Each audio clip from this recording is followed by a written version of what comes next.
Okay, today I'm going to show you how to flesh a hide. This happens to be a doe hide my daughter shot as her first deer ever, and she got it with a crossbow the other day. She wants a tan so she can have it as a rug. So basically, I've got a PVC pipe here. I like the PVC better than the other ones. It's what I'm just used to. This is just a 16-inch green English knife. I got it from F&T Fur Harvesters Trading Post out of Alpena, Michigan. It's what I use for coyotes, coons, pretty much everything else. I'm using the dull side. Deer hide is probably the easiest hide you can start with if you're not fleshed anything before. Get you deer hide. They're very, very easy. They're tough, and the fat just comes right off. This is just the buckskin itself underneath. I've already started on some of the fat. Pull it up a little bit and show you. Basically, you just take it a little bit of an angle and just push. And the fat, the deer meat, anything else, just falls right off the end, just like that. And you do that over the entire thing. When you get around like the hole, this is the exit hole where the arrow started poking through. Just be real careful, because if you catch it just right, you can rip the hole bigger. Just gonna work around it. I really like the this bigger PVC pipe for this, because I can work a lot bigger area. This was like a 10-inch pipe, I believe. I just cut it in half. I've got another one for my coons and stuff that fit on a little better. But for deer hides and beavers, this actually works really, really nice. And it's just mounted to the wall, so I can kind of push on pretty easy. But occasionally you gotta take your and slap that off. I actually added this is grip stuff for a shelf, and the wooden handle itself was too slick, so I put it on there and duct taped it so I have a little more grip. And you just start at the fat, and even if you start here in the middle, you start pushing and it'll come right off. And of course we nicked it when we're skinning the hide out, so there's gonna be some holes, but for a rug it's gonna work pretty good. So I'm gonna go ahead and get this finished fleshed out, and then I'm going to show you how we tan it and what we do for that process. All right, we're going to start mixing up the stuff for the tanning solution. What we use is 2.5 pounds of non-iodized salt and 1 pound of aluminum sulfate. This is a salt we use. We get it from Dollar General. It seems like it's the only place I can actually find non-iodized salt easily. It's not that expensive. It's like 55 cents a can. You need 2.5 pounds. I bought 3. We only need 2, but I went ahead and bought an extra just in case. And then the aluminum sulfate we use, we just get from local Rural King, Equity, just a farm store, wherever you have. It's for hydrangeas and azaleas, rhododendrons. This would be basically, it's a safe acid, and it's 5 gallons of water, 1 pound of aluminum sulfate, and 2.5 pounds of the non-iodized salt. Okay, Emma, go ahead and start pouring it in. We're going to measure out 2.5 pounds of the aluminum, or the non-iodized salt. We went ahead and cut the tops off because our scale actually times out a little too fast, and so we cut it off so we can dump it easier. Okay, now remember how much you need? 2.5. 2 pounds, 8 ounces. So keep going.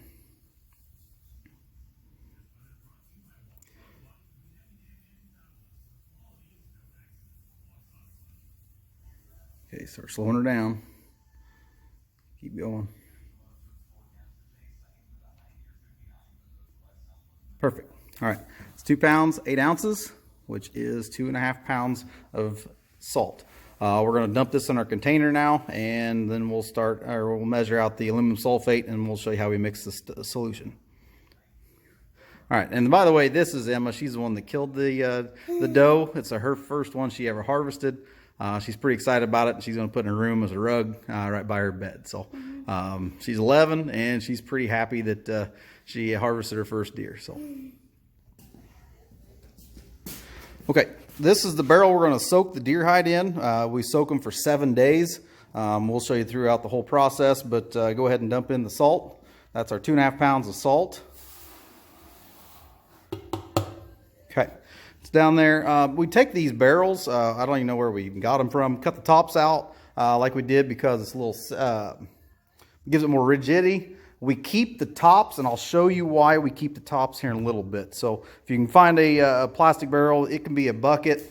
I don't like using 5-gallon buckets because it's 5 gallons of water, and then you got to put the hide in there. So you want a bigger bucket than what you need. So we'll show you that, but we just dump the salt in, and then we'll start mixing the other stuff as well. All right, now it's time to measure out the aluminum sulfate. Like I said, we just need 1 pound of it. It's just a fertilizer, so it's pretty safe. You don't have to worry about it hurting you.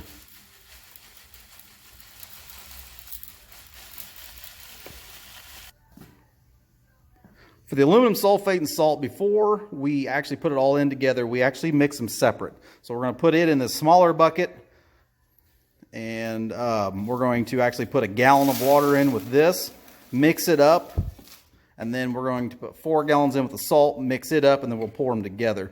I learned the first time I did this, I put it all in together at once, and it completely bubbled out the top because of the chemical reaction. But if you add a little bit at a time, and then it doesn't bubble up and stuff. So you want the water semi-warm. You don't want it hot, you don't want it cold, so you want it warm. So what we a lot of times will do, we'll mix 2.5 gallons of hot water, and then 1 gallon or 2.5 gallons of cold water, but we'll put a little bit in here, mix it up. It doesn't have to be a full gallon because we're going to dump that bucket in with the other one here in a second. Okay, we've got a gallon pitcher of water. This is for the aluminum sulfate. We'll get that all mixed up first, and we'll set it off the side. And as Emma is mixing that up, trying to get it dissolved best you can, I'll go ahead and start measuring out the water for the salt. Okay, there's the barrel we put the salt in. I've already got 2 gallons of hot water in there. Here's 1 gallon of cold. And to help stir it up and stuff, Emma's just using a stick, and she's just stirring up, trying to dissolve that salt. The aluminum sulfate is already somewhat dissolved. It won't quite be all dissolved till you mix it all together, and we'll do that in here in a second. Okay, now we're going to dump the aluminum sulfate from the small bucket into the big bucket. Dump slow, make sure you get it all in there. Sometimes it'll go ahead and foam up, but usually if you separate like this, it's not too bad. It just foams up really high. That's why I like these tall barrels too, is because it doesn't come out the top and get all over the concrete on the floor. Okay, make sure everything's out of the inside clean. I got a little bit of water in there. Okay, what we can do is we'll take the our pitcher, we'll dip some of this water out, we'll slosh it back around in there, and that'll help us get all the aluminum sulfate out, because I want to make sure we get every bit of it out that we can.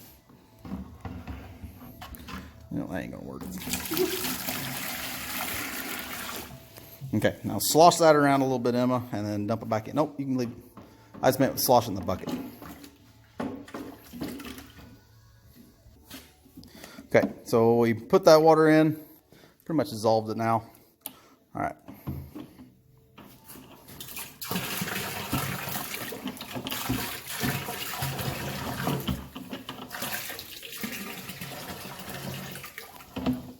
Okay, go ahead and give it, there you go. All right, so go ahead and mix that up, Emma, and then we'll be pretty much ready to start putting the hide in. Okay, I did finish the deer hide itself. I got all the fat and stuff off of it. As I was fleshing it, like I said, be careful. I ripped part of the tail off, but that's okay. We'll sew it back on. I'm going to go ahead and toss it in the solution too. I just took it outside, used the sawhorse, hose it down with a garden hose, got as much blood off of it as I could. You don't have to. It just makes it a little bit easier for the tanning. I got most of it off. There's a little bit left, but what we're going to do now is we're going to go ahead and put it in the tanning solution. So just toss the tail in. I will we'll get it all mixed in. So now it's just the deer hide itself. That's what the back or the inside looks like. Try to get as much as we can off. As the blood and stuff, the fat same way. Got down the grass I see, and I got some grass on it. That won't hurt it any. I just don't like to put it in there. I don't have to. So I'll pull it off real quick. Like I said, deer hides are really tough, but you can rip them. So what we want to do is we want to get it all and soaked. Now deer hides have hollow hair. That's how they stay dry in the winter. So obviously they don't like getting wet. How are we going to get that? The whole thing has to be saturated at all times. And so what we're going to do is we're going to have to get that completely mashed down in there. I'm going to use our stirring stick first. Get as much water on this hide as we can, because the whole thing has to be saturated underwater for 7 days in order for it to tan. So you want to make sure now every day we're going to come in here and we're going to stir this. That way it moves the hide around. That way there's no dry spots where the hide may stick to itself, and you'll have a rotten spot. So that's why you stir it every single day, at least once, if not twice a day. Most hides will, after they get enough water on the waterlog, they'll stay underwater. Deer hides do not. So, like I said earlier, we kept this top. The reason we kept this top is so we can add weight. The first year I did this, I just put the top in there. It did not work very well at all. So what I've actually went through and drilled some holes in it so the water comes through, and I'll show you exactly why. We also get some gallon jugs of water. Plastic works best because that is salt water. It is very corrosive to anything that's metal. So we put the barrel in, or the lid in. You take your weights. You slowly push them in until water is completely submerged. We gotta get that deer hide completely underwater.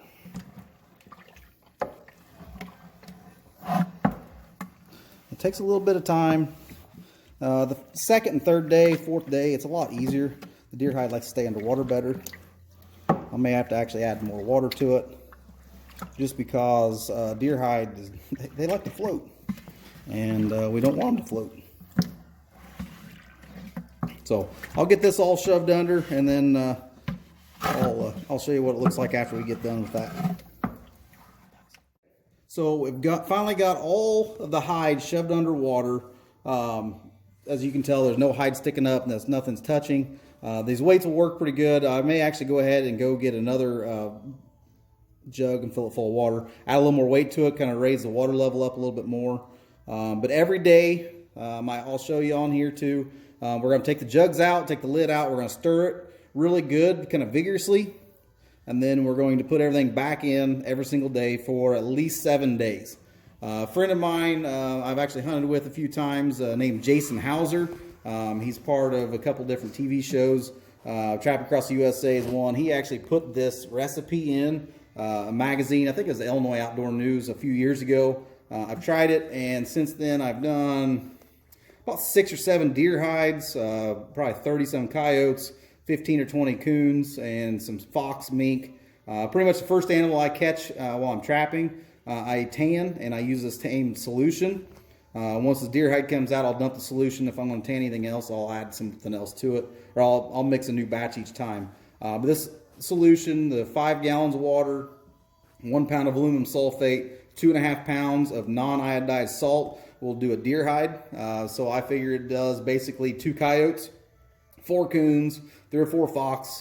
Just kind of depends on the size of the animal. If they are equivalent to a deer hide, it'll do it. As we go ahead and use this, like I said, Jason's the one that put it out there. It works really, really well. And it's always done really good for us. So it actually works pretty good. So I'm actually going to go probably get another one of these. I actually have a boat oar that actually works better than the stick. I couldn't find it right off the bat. So what I'm going to do is I'm going to go look for that boat oar. Makes stirring it a whole lot easier. Just because it gives you a bigger surface area and stuff to stir with. But that's how you tan a deer hide. Hopefully in 7 days we'll pull it out, take it outside. I'll show you the process on that. And then we'll get it pinned up to a board, get stretched, get it kind of dried, and then probably around today, let's see, next Monday's right before Thanksgiving, probably Thanksgiving or so, we'll start oiling it, stretching the hide, kind of breaking the hide in, and we'll show you that process, and then she'll be able to put it in her room. So that's how this is the solution we use for tanning our animals, and this is what we do. Okay, day number 1. Yesterday we put the deer hide in the solution. Today we're going to take it out. I did add the actual one in the, I said add more water. I meant another water bottle yesterday. That's what I was meaning, but we'll go ahead and take these bottles out. I just put them on a bag so the water and stuff doesn't get on the concrete. It will leave like a white residue on the concrete. Doesn't hurt it any, but that's just makes it a little nicer cleanup. And actually you can tell on the hide itself, right here, it's starting to tan. It's actually getting a little harder, so we'll just stir it up really good.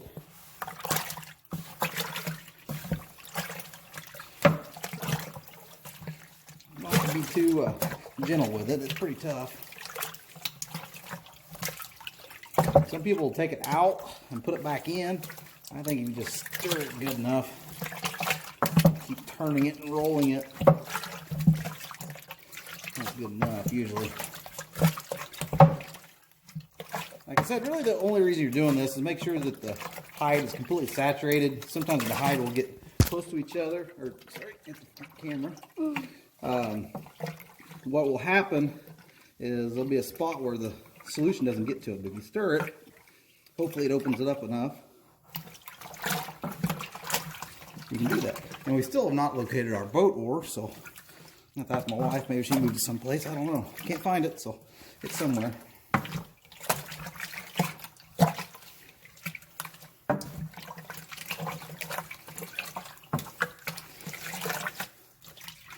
Alright, so that is stirred. Now all we gotta do is put the lid and the jugs back in and wait till tomorrow. Alright, today is day number 3. Stir it again.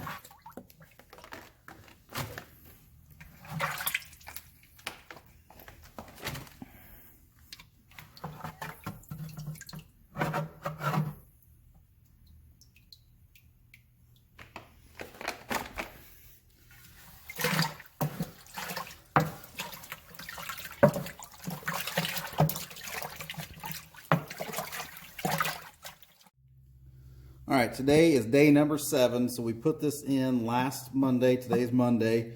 We're going to stir it one last time. We're going to take it out tomorrow. Don't really have time to deal with it today. As long as it's in the pickling solution, it's not going to hurt anything, or the tanning solution itself. But we'll show you what it looks like. It's starting to get tough. The hide's starting to get harder, which is what we want.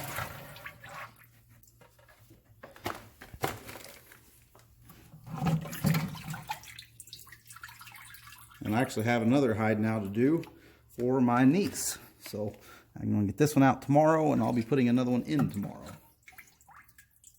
And about day 3 or 4, I didn't film every single day, but the hide starts getting tough. It's already getting harder. Still kind of soft, but you can just tell it's starting to take the solution in. You can pull it up. It's going to have a lot of water in it because it's going to hold a lot. So tomorrow we'll show you what we're going to do with it and how we prepare it. I actually did bring home a board and stuff to staple it to tomorrow. Just another stir, stir, stir. Tomorrow's going to be a cool day, though. Hopefully it's not raining. Be able to film it outside.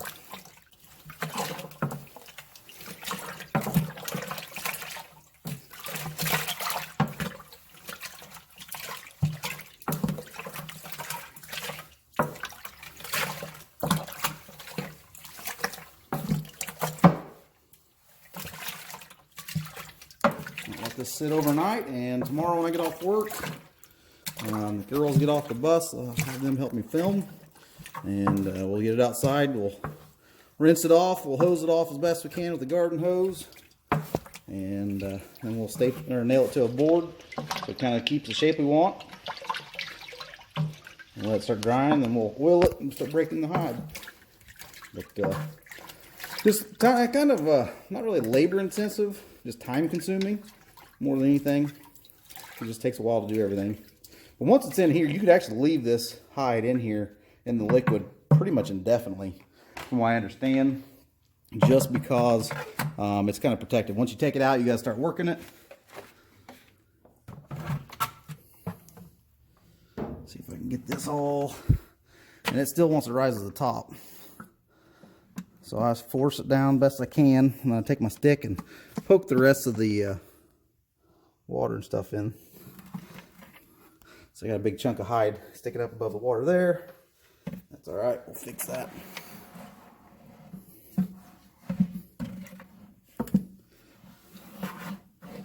Just keep tinkering with it until it gets in there. Once you get it set, a lot of times it'll stay. Like right now, I think it'll stay. Yeah, a little bit coming up.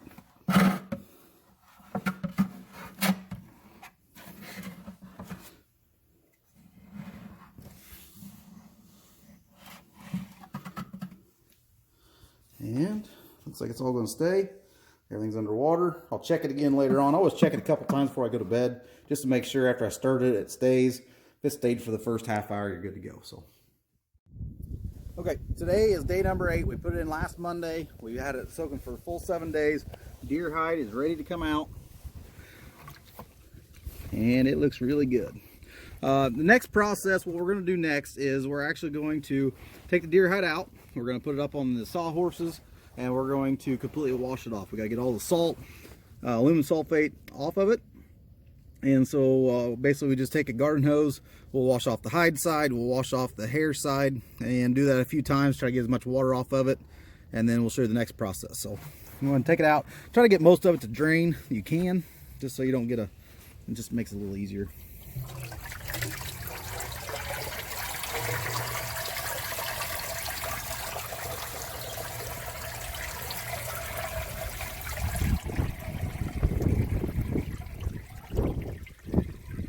And the only reason I'm wearing gloves is because I got cut on my finger.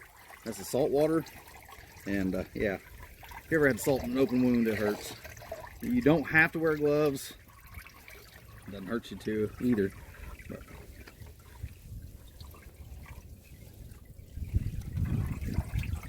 just trying to get as much of the water off of it as we can.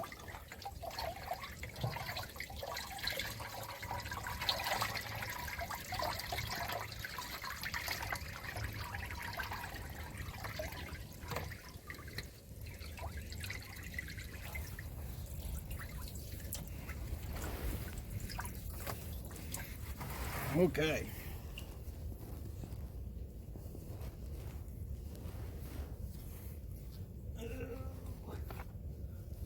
Now the hide weighs a lot more than it did because it's cold water.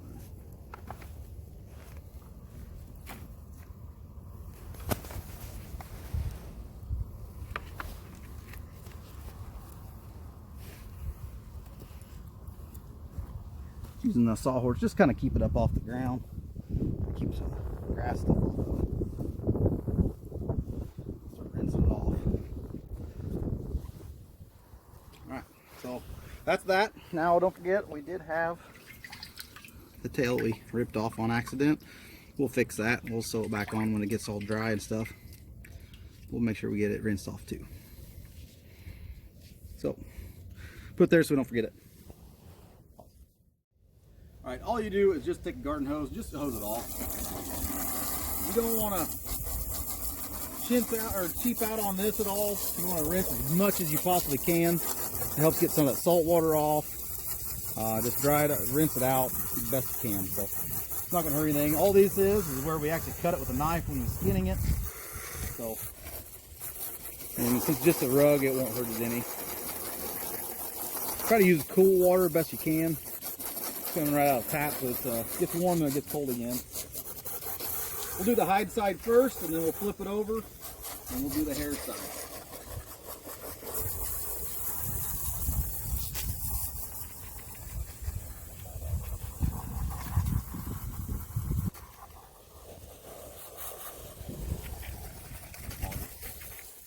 Okay, we got the hide side done. We're going to turn it over to the other side and start in hosing all the hair off. Now this side takes a little more time because you got to go against the grain and with the grain best you can.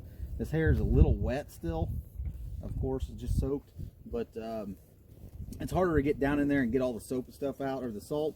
You don't have to. When you start to break it down, it'll actually kind of turn white.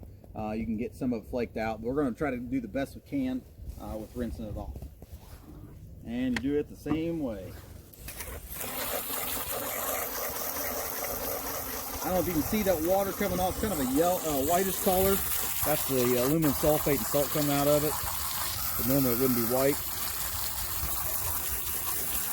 You could, I guess, put this in a washing machine and put on like a rinse cycle and wash it off that way.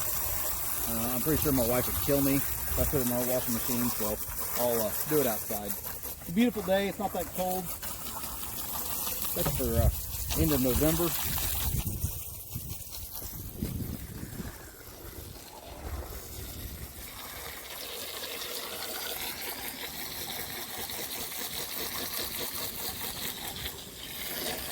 That is a nice looking deer hide.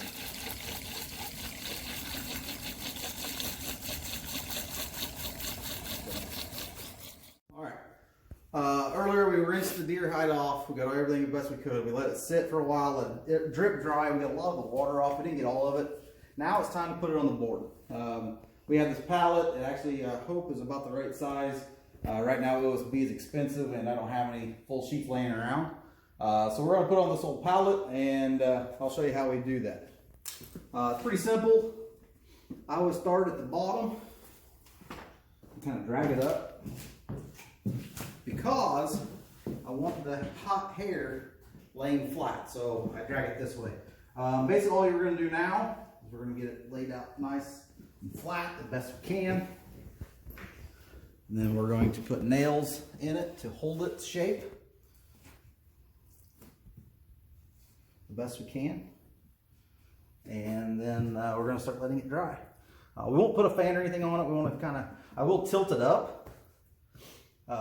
These holes, we'll actually kind of close them together like that and put a nail or two in there. And then as it dries, that'll stay nice and sealed shut. Same thing with these little ones. That's actually the entrance, and that is where the arrow almost poked through right there. And then the rest of them just where we cut them on accident. But that's how you do it.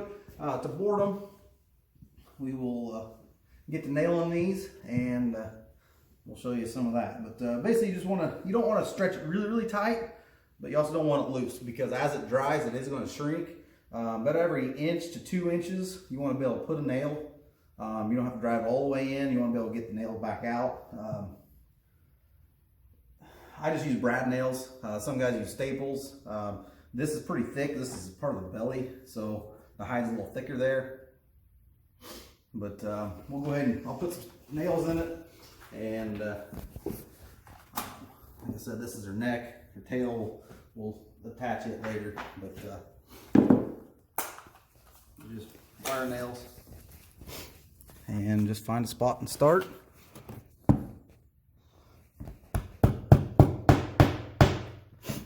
And then as you go, you just pull a little tighter. Try to get the shape you want. As you can imagine, you need a lot of nails. I've got these, and then I also have other ones. You can use thumbtacks, you can use push pins. Pretty much anything. These are going to rust because of salt. There's still some salt in the hide. So these are actually going to turn a little brown right around the edges from where the wire nails or the brad nails, whatever you use, finish nails, will start rusting. You might be able to find some marine grade kind, or maybe stainless steel. Maybe they wouldn't rust. But for what we're using it for and what's going to be for, these are going to just be perfect. So we'll get to nailing, and we'll let you see what the final product is.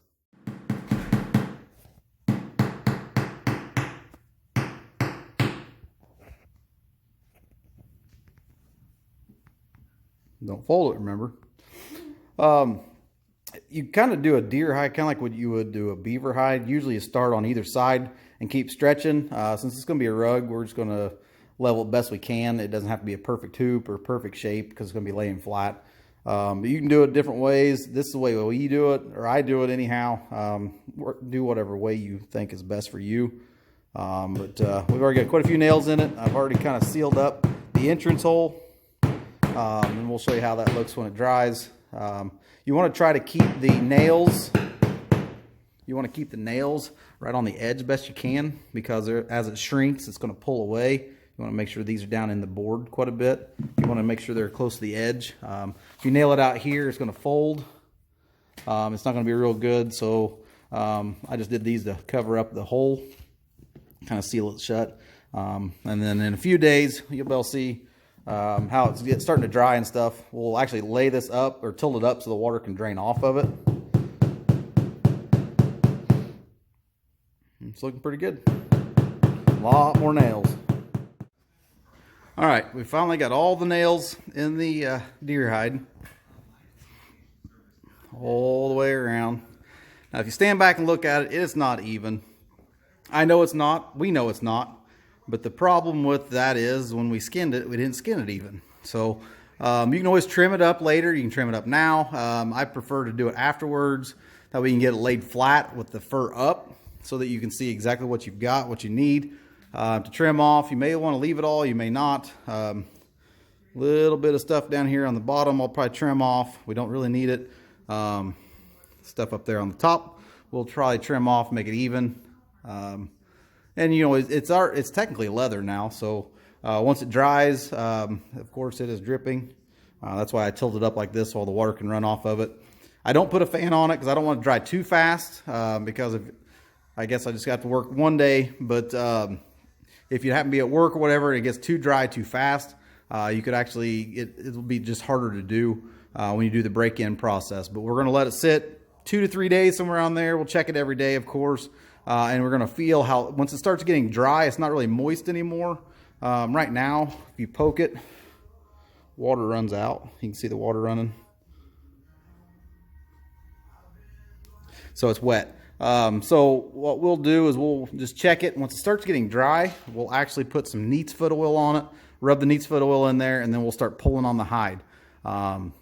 And you'll know when you pull on it because it will go from the kind of a brownish, it'll start getting a white color, and then it's basically ready to start breaking. You can nail it up after that again after you break it in. Keep this shape. Usually I don't. I'll lay it flat, let it dry a little bit more, keep working it. The more you work the hide, the softer it's going to be.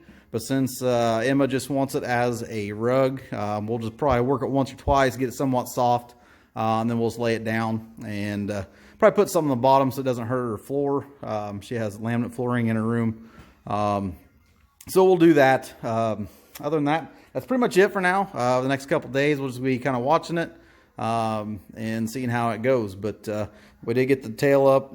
I nailed the little piece down there too. We'll get it stitched on there. So I think it looks pretty good. And a few more days we'll hopefully be able to pull it off the board and start working it, and hopefully within a week she can have it in her room once it's completely dry. Okay, today is the second day the hide has been on the board. Yesterday it was way too wet. Today it's getting there. I'm going to say today's Thursday, actually Thanksgiving, so happy Thanksgiving everybody. But I want to say probably by Saturday it'll be dry enough we can start putting some oil and stuff on it. It's still kind of, you can't really get water out a little bit, but it's just still moist to the touch. So we're getting close. Usually I didn't film yesterday just because it was still too wet. It usually takes a couple days anyhow to dry off, so I didn't even mess with the film yesterday. Today it's getting close. I don't think it'll be ready tomorrow. It's been really damp out. We've got a lot of rain the last couple days, so it may take a little bit longer, but that's okay. I do tilt it up just so the water can run off. The white you're seeing is the salt and the aluminum sulfate a little bit. We got most of it rinsed off. It actually looks pretty good. We did a better job this time than the last couple. So, yep, just waiting game now. All right, today is Sunday. We put this on the board on Tuesday. It's been kind of cool. We've had some pretty good sun. As you can tell, it's starting to dry. This is ready to oil. This down here is too. As you get a little bit lower, it's still a little wet. But we're going to go ahead and oil the whole thing, and we're going to start pulling on it to set the hair.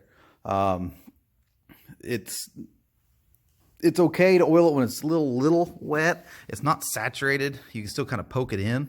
That's also just a lot of hair back there. Up here, you can hear how dry it is. This is actually a little too hard. It's dried, but we'll get that I don't know if you can see it, but you can actually start pulling it, it'll turn white. And here in a little second, we'll show you how we do that to get that to going. Down here, it's not as loud, and you can actually still make marks in your finger in it. So we're gonna go ahead and start oiling it. We use neat's foot oil, and we'll show you that process. Okay, we got all the nails out. It was a little wet underneath. Like I said, there's gonna still be some moisture down here. Up here, it's a little too dry. We probably should have done something with it yesterday, but it's okay, we'll get it fixed. Down there, it's still too wet. But when you want to set the hair so the hair doesn't fall out, you just grab hold of it and pull. It'll turn white.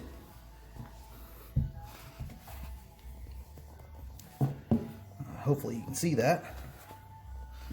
You just want to just grab and pull. And that's setting the hair so the hair won't pull out. And after we pull this entire hide, we'll go through and we'll rub it down with neat's foot oil. But for now, that's going to take a little bit to pull the whole thing.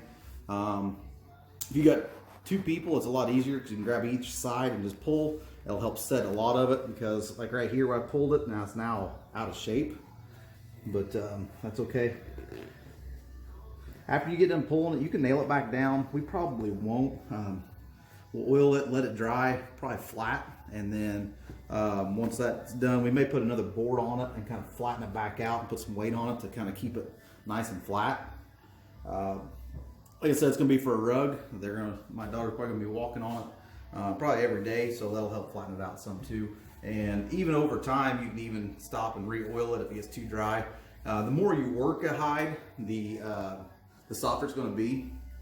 Deer hides are really thick. You can actually take a sander and sand on it and take some of the hide off, and it'll be a little softer. I know they do that with beaver hides. I've actually got a beaver hide over there, but you can actually sand them down. I don't know. We'll see what we do with it, see how soft it is. But for now, we're just gonna start grabbing and pulling, and then I'll show you how we just oil it and what we do with it. So, and this little stuff here, sometimes you just bend it is all you gotta do. You don't have to really pull, just bend it. You like seeing that white is what you really want, because that means it's good and set. And it's really soft. You can feel it's a little rough there. Right here is a lot softer. That's what we're gonna do now. So we'll be busy pulling. And always have radio on. Gotta have music. Oh, my hands are all over me. Okay, we've got the hide pretty much all pulled. What's wet down here didn't really pull real well, but it'll work for what we're going to do. We may have to pull it again here, I don't know, a couple days, but the rest of it's all pretty much turned white. Looks really good. It's no longer flat. I don't know, it's kind of hard to tell. There you go, maybe like that. You can tell. So that's okay. We're going to probably put a board on it and maybe flatten it down. Like I said, when she walks on it, it'll smash it down some too. But we're going to start putting neat's foot oil on it. Basically, just use a rag, any kind, dip it into a cup of any kind that's got some oil in it. You can spray it on and just rub it in. Rub kind of vigorously, hold it. And what that does, it helps hydrate the hide back since it's starting to dry out now, and just keeps it kind of limber. You just do that over the entire hide, and you can do it multiple times.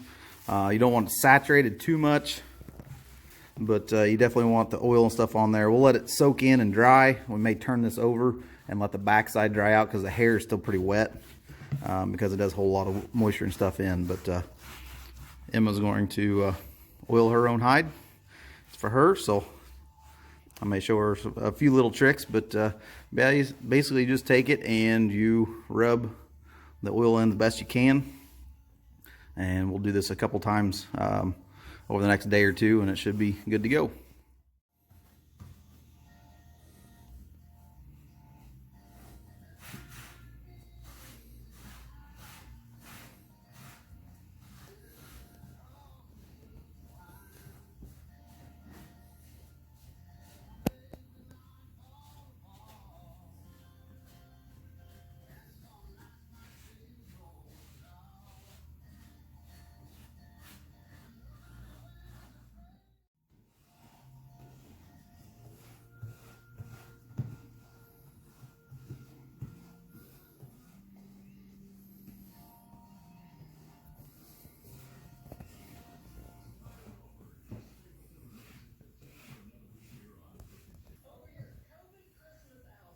you see here exactly where she's got the oil. It's kind of shiny. So she's basically got the bottom third of the deer left to do. We'll end up letting this sit probably all day today. Maybe this afternoon we may pull on it some more, just because the bottom part is still a little wet. But we're going to go ahead and put oil on all of it, let the oil soak in, and we'll pull a little bit at the top and keep working it. You can also put like a rope or anything hard and put it across it and work it back and forth, kind of like you're sawing it or something. It's kind of hard to explain. Coyote hides are a little bit easier to do than coon hides just because they're not as big. One person can do them a little easier by themselves. I've also seen some people take a dryer and take the heating element out of it and put a couple tennis balls, something in there, and then toss everything in there and just turn it on. As it rotates and the tennis balls fall on it, it helps break the hide down. I don't know how well that would work on a deer hide, but I know for coons and stuff they do. There's a lot of videos out there on how to break in hides. But since this is going to be a rug, we're not going to work it real hard, just so that we don't have to put that much work into it, because we want it to lay kind of flat and it's not really going to be soft. But different hides work a lot easier. Fox hides are really thin hided, and you barely even have to pull on them; they'll rip. So you got to be kind of careful on them. But they stay soft, really, really soft after you get them broke in. Coyote hides are a little tougher. Coon hides can get kind of tough.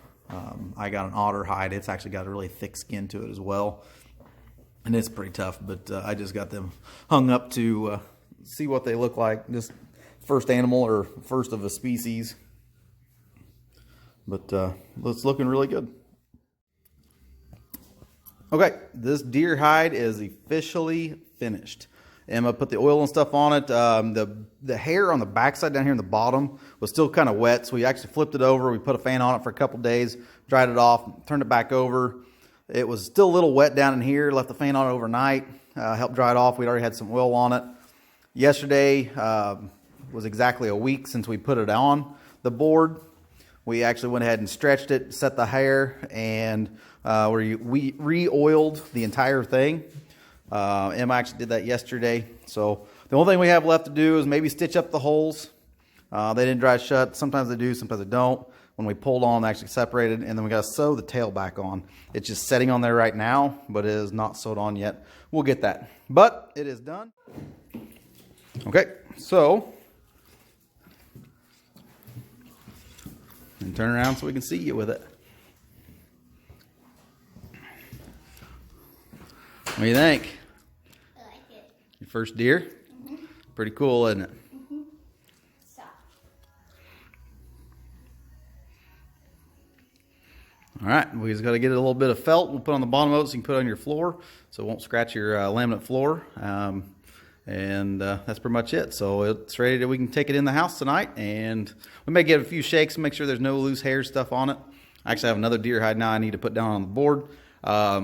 Yep, there you go. So like I said, the recipe, 2.5 pounds of non-iodized salt and 1 pound of aluminum sulfate, and mix that into 5 gallons of water. And that's pretty much it. It takes about a week. You want it a good 7-8 days in the solution. Minimum of 7 days is what I like to do. I've never taken one out earlier than that. Some of them I've taken out after. But and after it dries, like I said, some days it's 3-4 days for it to dry. Sometimes it's a week. Sometimes you have to help it out with the fan. Then you pull on it, set the hide, oil it, make sure it's good and dry. She's looking at me through the entrance hole. And then it's pretty much finished. So the more you work the hide, the softer it's going to be. So if you wanted to make this, say, a buckskin, maybe for clothing or something, you want to work it quite a bit, maybe put in a tumbler. But for a rug, this is perfect. And I'm really proud of the way it looks and the way it turned out. So thanks for watching.